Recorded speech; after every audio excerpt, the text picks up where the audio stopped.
जैसे हम सभी यहाँ एकत्रित हैं ना, वैसे ही एक बहुत सुंदर तीर्थ है, क्षेत्र है, नाम है नैमिषारण्य। वहाँ सौनक आदि 88,000 ऋषि विराजमान है।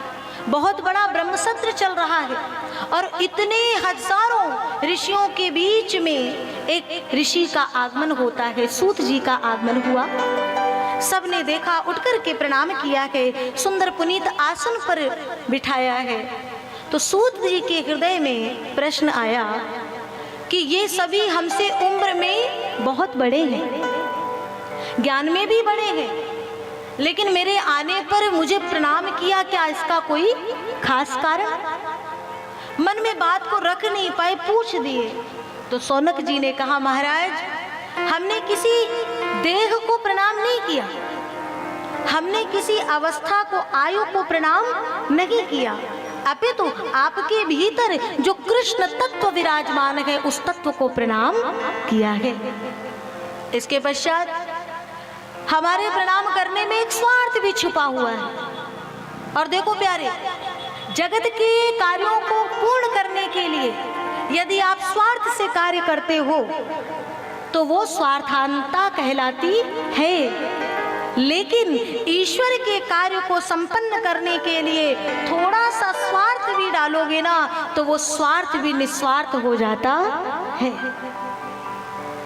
किसी को सद्मार्ग में लाना हो, किसी को धर्म पे चलाना हो, और ऐसी स्थिति में आपको थोड़ा सा झूठ बोलना पड़े तो वो झूठ झूठ नहीं है, लेकिन अपने जेब भरने के लिए किसी का घात करना पड़े तो ऐसा झूठ, ऐसा कपट करोड़ों मिथ्याओं से बढ़कर के हो जाता है।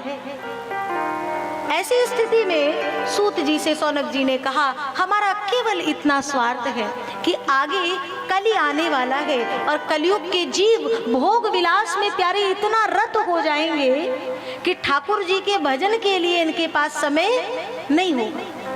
भक्ति भी होगी लेकिन भक्ति का दिखावा ज्यादा होगा।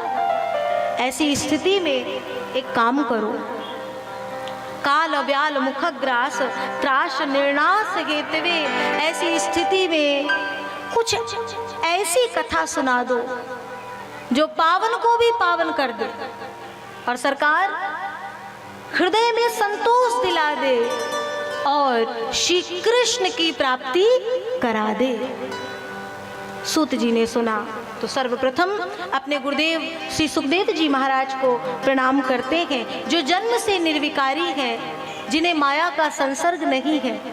ऐसे सुखदेव जी को प्रणाम किए और फिर कहते हैं, मैंने बहुत अधिक ना कहते हुए मैंने जो कथा, श्रीमद् भागवत की कथा गंगा के तट पे मैंने सुनी थी, परीक्षित जी को श्राप लगा था और वहाँ पे हमारे गुरुदेव से ये कथा परीक्षित जी ने सुनी और ठाकुर जी की कृपा से मैं भी वहाँ विराजमान था। उस समय मैंने जो कथा सुनी वही कथा मैं आपको सुनाने जा रहा हूँ। श्रेयशाम यद भवे श्रेया पावना नाम च पावनम कृष्ण प्राप्ति करम सस्वत साधनम तद्वदा धुना।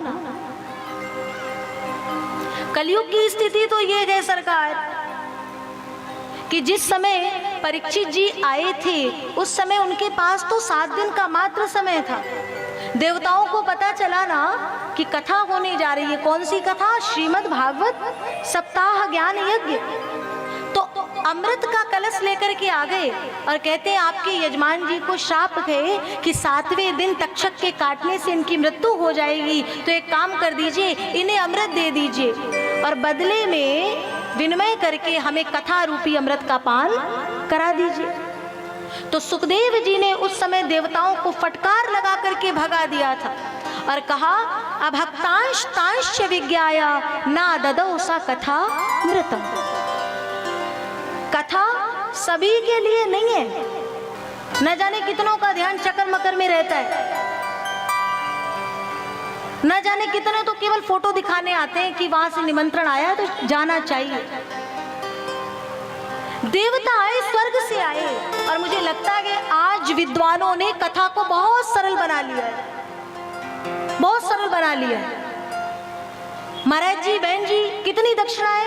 इतनी। अच्छा, इस डेट में फलाने की कथा है, दक्षिणा कम मिल रही, तुम्हारी कर देंगे। तो सरकार शायद इसी कारण से कथाओं का अस्तित्व भी धीरे धीरे समाप्त होने लगा है। कथाएं बहुत हो रही हैं, लेकिन परिवर्तन वैसा नहीं आ रहा। परिवर्तन क्यों नहीं आ रहा है? क्योंकि कराने वाला केवल अपने दिखावे में लीन है और करने वाला कह रहा है दक्षिणा मिले, बाकी से हमसे क्या मतलब है।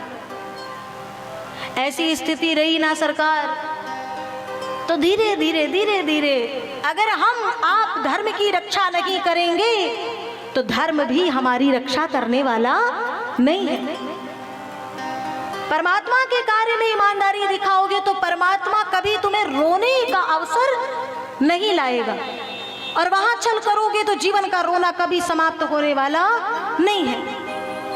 और ऐसी स्थिति में अभक्त जानकर के देवताओं को वो कथा रूपी अमृत नहीं दिया। देवता ब्रह्मलोक में गए, ब्रह्मा जी को बताए, तो ब्रह्मा जी ने ब्रह्मलोक में एक तराजू लिया और समस्त योग जप तप साधन को एक पलड़े में रखा और एक पलड़े में श्रीमद् भागवत महापुराण को रखा।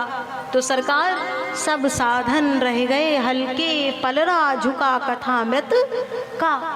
जो भारी होता है वही झुकता है। उस समय सिंह की गर्जना के साथ हमारे विधाता ब्रह्मा ने कहा, कोई जीवन में कुछ कर पाए या ना कर पाए, लेकिन यदि एक बार भी हृदय से श्रीमद् भागवत महापुराण की कथा का श्रवण कर लेगा तो वो बड़े आसानी से भवसागर से पार हो जाए।